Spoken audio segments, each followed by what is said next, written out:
you guys missed me more. No? Okay, cool. Just keep it rolling. The good news about all is it's very black and white. He has been here for off-season activities. He has not been here for off-season activities. He has been both. And I think you know important in the player-coach relationship is communication, and I think however things play out, as long as we're communicating and we're on our P's and Q's on what we need to get accomplished, then we have a fighting chance. And it's been a good exercise in our relationship this offseason. I don't make a habit of speaking for other people's mouths. So I'll let you ask Tua. You guys have a good relationship. Well, I think any time that you have, I mean, that was a big year this past season for Tua, being able to play the entirety of it at the professional level, as well as having two years in a row with the same offense and play caller. And in that process, you get to find out on your own exactly where there's different areas where you can improve your game. That's something that we directly relate. Him and I, in terms of looking for those competitive advantages. So I think he identified that as one for himself, and has I think the results speak for themselves. He's felt. No, I think they're in the off season. You're constantly trying to find ways for your team to get better. That's what Chris and I solely focus on, and I think you want a situation where all parties see the same vision. I think it presented the opportunities that playing here could provide, and sat down and just communicated with a guy that I've followed his career since its onset. He's fully done right by my draft grade as a receiver coach, by the way, just in case you were wondering. But he and we hit it off. I could see there's a passion for football still at the forefront of his mind, and he saw the fit. So we're happy to make our team better and afford his skill set. Hopefully getting open and catching the football for first downs. I think there's the you start a program with an offense and you have certain skill sets, and in this particular circumstance with the Miami Dolphins, it wasn't like I had previously coached a pairing like we have at wideout, and kind of how defenses would respond to that. You learn over time different ways that defenses will really try to attack you, and where they could be vulnerable. And I think having as many players in the pass game participate and distribute the ball, takes us to another level of offense, and I see him as part of that. Yeah, I don't want any of that burden in my life. I'm an asset. This is what's great about the orchestration of our organization. I think it's important that the player-coach relationship is put on a pedestal where you don't tinker with that. My job is to get him better. His job is to communicate with me how I'm doing in that process, and I think we're in a safe zone where when he's talking to me about my expertise and not about stuff that is not my expertise. So we try to stay true to that, and that's paid us dividends this offseason. Well, it all depends on what you're looking at. They've from the onset, they just really have to keep an eye on both those guys just to make sure they're not doing too much. They've the second they were able to move around without a scooter, they were hard pressed not to find themselves in some sort of over exaggerated stand through. Whether it's walk through or not, we're just being very mindful of who the players are that were getting back to full health, and really protecting the Miami Dolphins against those individuals themselves, because they'll do too much too soon. So they're doing great day by day, and get really excited if you ask me for a timeline. Didn't do that. We're all getting better. Yes, we have 2 planned with Atlanta, 1 planned with Washington, 1 planned with Tampa. Okay. Yeah. Yes. Didn't see it coming, did you? No, I did not. Oh, see. Well, you want to see, it's like part to whole, any orchestration of team defense, team offense, team special teams, is you're trying to introduce and apply consistent techniques so that players can know where their help is, know what to depend on, know how they communicate, and so everyone's on the same page. Because the bottom line is, a lot of times it doesn't matter what you're playing as long as everyone's playing with conviction and complementary techniques. So I'm trying to see consistency and ownership of technique when we're trying different things from bump and from off at the corner position.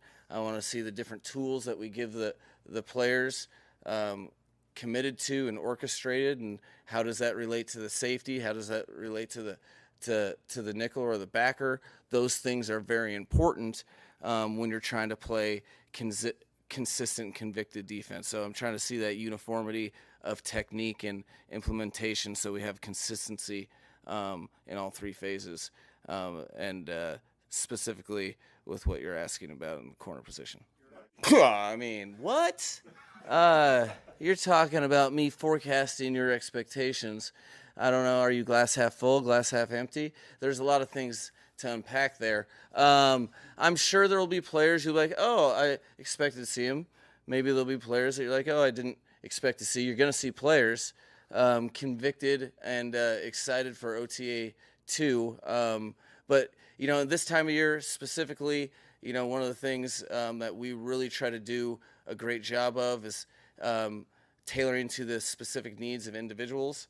So, just there's different day off programs, there's different ramp up, bring back down. All this thing is orchestrated from the downstairs in the training room, filtered out to really making sure that we get the best of these opportunities that we have in the off season.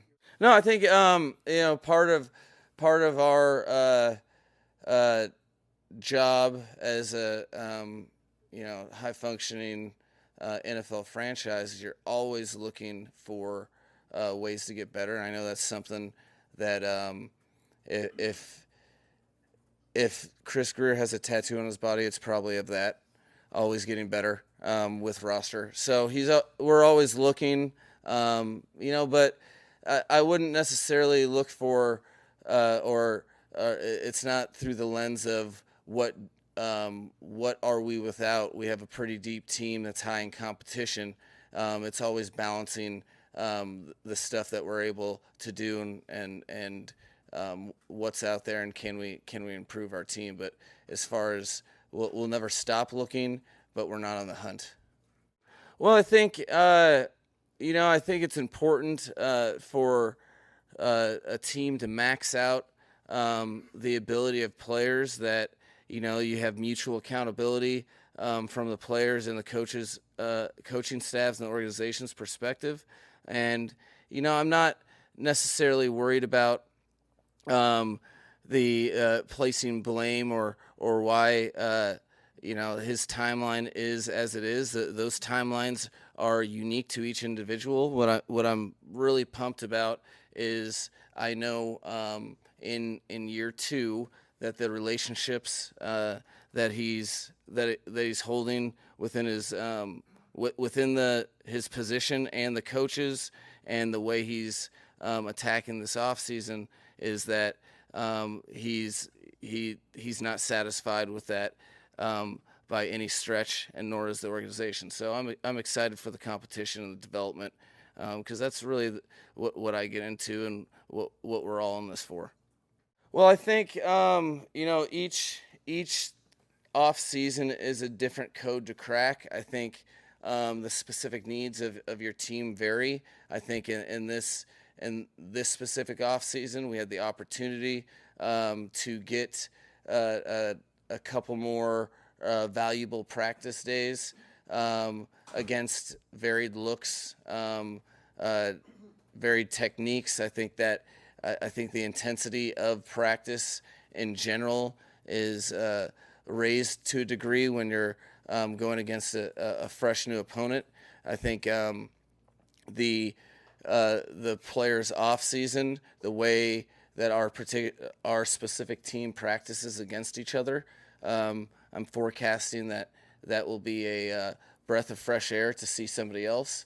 So I think there's a lot of things that go into it, but in this particular formula, we saw benefit in getting a couple more practice reps against opponents and adding to our off-season development. I think, well, if you're wanting to change the narrative, you're going to have an opportunity. I think I don't really worry too much about things that, pretending like I have any idea what's good or bad. I know if you're playing the right competitive football, you'll always have unique challenges to your schedule. If you're playing the right type of football, you'll have primetime games, which kind of, you can have short or long weeks, all of those things. I think we've found a way to develop our team, both years, and I'm firmly expecting that same thing again this year. I think that the opportunities down the stretch of the season are ones that this team at that point in time will be thirsting for. That's something that when I saw the schedule, I was pretty excited. Hopefully, I've learned well. Hopefully, I think from I couldn't be happier with the way Weave has really taken this off season on. I think there's a lot of consistency and overlap in principles that I hold true to the organization about developing players and being on the front end of schematic aggressiveness and innovation. I think there's the relationships that have occurred on that side of the ball have been outstanding this offseason.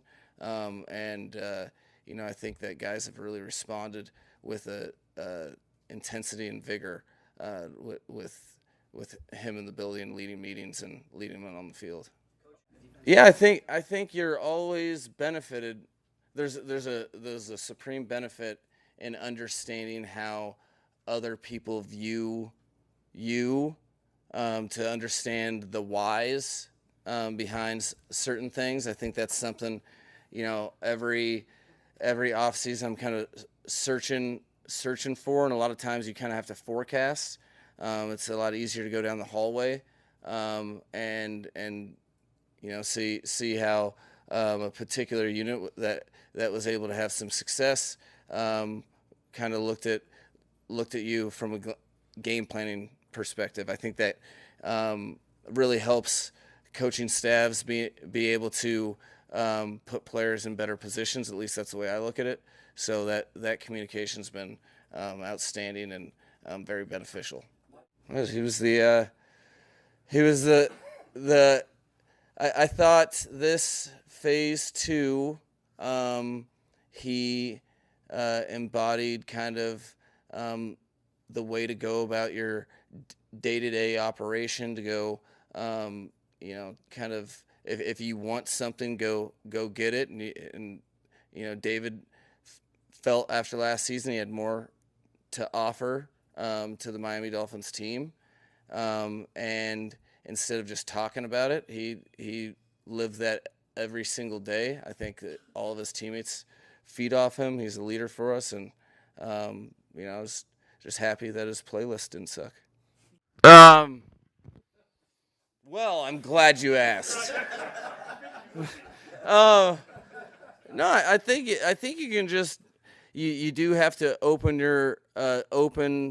the eyes of the players to their platform if they're new to the situation. I think you have to understand that what you say publicly can be fragmented and last with you forever. So you just, I really emphasize to if you're going to say whatever you're going to say, you better believe it. And you just try to educate people to understand the consequences of whatever they do, just so they have the freedom of choice. And if they want to go that direction, go right ahead. I'll be over here hanging out with you guys. Well, I mean, these are the things that we're trying to establish ourselves to take the next step as an organization. We're trying to do that anyway. So the fact that the schedule gives us the opportunity to do what we're working tirelessly to try to accomplish, I think that I thought it was fitting. I guess I don't go into the schedule with expectations. I think all games are hard, all teams, all opponents are hard, and you have to be a tough-minded football team to be your best at the end of the season. I think that's a formula that we've found in portions of the season that we have a very direct, concerted, goal of making sure that we take the next step as an organization. So, I'm not in the business of hiding for something we're gonna have to pay the piper at some point.